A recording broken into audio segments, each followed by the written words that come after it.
Banget ya, Pi.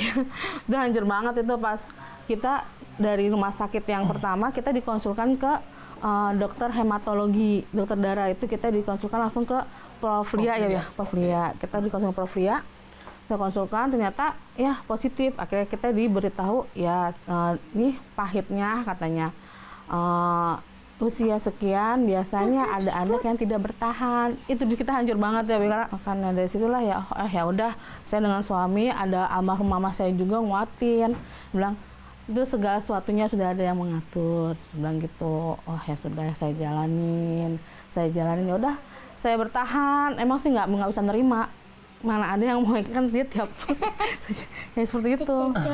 Karena kan waktu itu saya dapat edukasi dari dokternya, kalau anak talasemi biasanya gampang terpapar penyakit ya dari transfusi. Khusus karena kita takut, biasanya kita pakai pendonor tetap.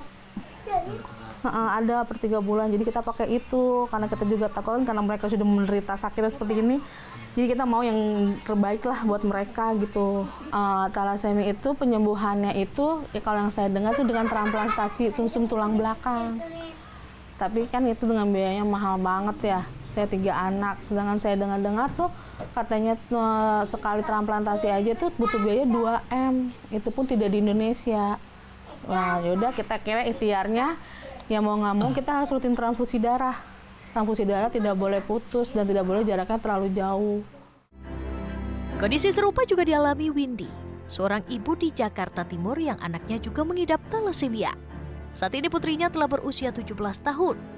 Selama itu pula, dirinya rutin mendorong putrinya untuk melakukan transfusi darah di rumah sakit setiap 3 hingga 4 minggu sekali.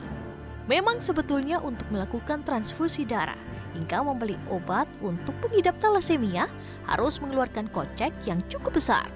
Namun Windy mengungkapkan selama putrinya menerima transfusi darah hingga menerima obat di rumah sakit, semuanya telah ditanggung oleh BPJS.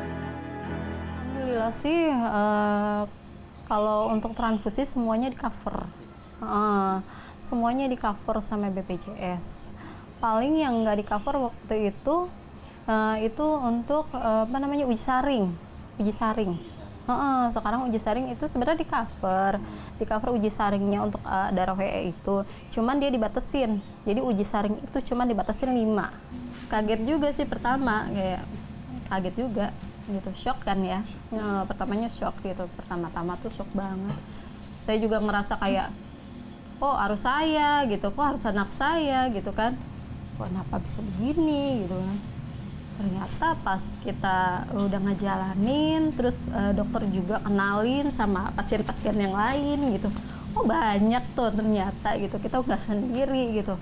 Dan coba saya pernah main ke Cipto, itu ruangan talasemia itu besar banget di sana, bagus banget. Saya juga baru lihat, oh my god, banyak tuh ternyata pasiennya, dari yang masih baby sampai yang orang tua itu banyak. Jadi mereka sampai yang udah ada yang punya anak gitu kan, gitu loh. Jadi ada yang sampai dia transfusi anaknya dibawa, itu anaknya sehat normal gitu, anaknya normal, mamahnya transfusi gitu kan. Jadi anaknya sehat nemenin mamahnya yang transfusi gitu. Oh ada tuh gitu, sampai orang tua, sampai nenek-nenek pun saya lihat, oh ada ya gitu.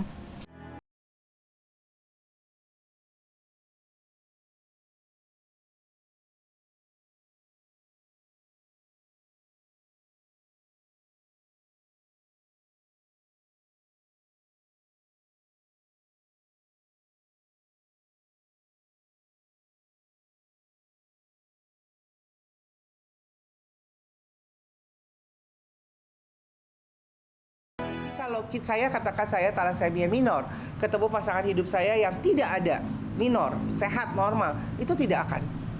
Anak-anaknya akan normal seperti biasa. Konfliknya adalah minor ketemu minor, itu aja. Tapi ada tanda-tandanya nggak Bu, apabila seorang itu menderita talasemia? Tidak ada. Mungkin lebih kepada gini, kalau orang yang saat ini merasa gampang capek, kesannya kayak anemia gitu ya, kekurangan darah atau darah rendah. Nah itu mungkin ada gejala genetik minor karena arahnya ke sana. Tapi secara profesional tubuh sama seperti kita semua. Bisa dikatakan bukan tren tetapi tingkat. Jadi gini, talasemia itu nomor 5 penyedot dana BPJS. nomor 5 di Indonesia. Ada nomor 4 lain, ada jantung, diabetes, stroke dan segala macamnya itu. Jumlah mereka besar. Ini nomor 5 tapi jumlahnya sedikit, 12.000. Kalau dibagi per orang berarti dia menjadi nomor 1 sebetulnya. Secara logika angka per orang dia menjadi nomor 1. Nah, angka ini terus naik. Dari 8, 9 naiknya tidak signifikan tapi naik. Tapi begitu kamu naik, kan dananya tersedot semakin banyak. Kebutuhannya juga semakin banyak. Nah, ini kalau terus naik, maaf nih, Indonesia sedang berjuang di finansial misalnya gitu kan. Kita kan sudah meringankan Republik Indonesia. Kalau nomor 5-nya sudah hilang, ya kan, atau terus kita bisa melari kepada ke arah-arah yang lain kan jadi lebih baik. Begitu sih kurang lebih. Kalau total sekarang berapa kira-kira Bu? Sekitar 12 ribuan. 12 ribuan.